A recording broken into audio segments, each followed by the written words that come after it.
एक ऐसा राक्षस जिसे हम खुद अपने घर पे लेके आते हैं और बुरी चीजों के लिए नहीं, बुरी चीजों से हमें प्रोटेक्ट करने के लिए। जब शिवजी ध्यान में लीन थे तो राहु ने उनके चंद्रमा पे ग्रहण लगा दिया, जिससे शिवजी हो गए बहुत ज्यादा गुस्से में। उन्होंने अपनी तीसरी आंख खोल के उससे एक राक्षस को जन्म दिया जिसका नाम था कीर्तिमुख। इस राक्षस को जन्म देने का पर्पस ही ये था कि भाई तू राहु को खत्म कर दे। तो जब कीर्तिमुख को राहु के पीछे भेजा तो राहु को जब समझ में आया शिवजी ने किसी को भेजा है मुझे मारने के लिए, तो अब बचना तो पॉसिबल नहीं है। तो राहु खुद शिवजी के पास चला गया, और हमारे शिवजी इतने भोले हैं कि वो सबको माफ कर देते। तो शिवजी ने राहु को भी माफ कर दिया, लेकिन अब बचा कीर्तिमुख। कीर्तिमुख था भूखा।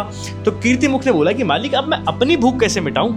तो शिवजी ने बोला कि तुम अपने आप को खा के अपनी भूख मिटा लो। और तब कीर्तिमुख ने अपने पूरे के पूरे शरीर को खा लिया, हाथ पैर बॉडी चेस्ट सब। लास्ट में उसका सिर्फ इतना सिर बचा। उस दिन के बाद से ऐसा माना जाता है कि जहां कहीं भी कीर्तिमुख विराजमान हो जाता है वहां की सारी नेगेटिव एनर्जी, सारी बुरी शक्तियां, बुरी नज़र वो अब्जॉर्ब कर लेता है, सारी नेगेटिव एनर्जी वो अब्जॉर्ब कर लेते हैं। इसीलिए तुमने भी देखा होगा कि शायद तुम्हारे घर के बाहर भी एक काले कलर का राक्षस का सिर जैसा लटका होगा, और वो लगाने के पीछे पर्पस यही है कि वो सारी नेगेटिव एनर्जी और बुरी नज़र से घर को प्रोटेक्ट करता है। और तुम जितने भी पुराने मंदिर देखोगे उन सबके गेट के बाहर तुम्हें एक राक्षस जैसा चेहरा दिखेगा, वो कीर्तिमुख है।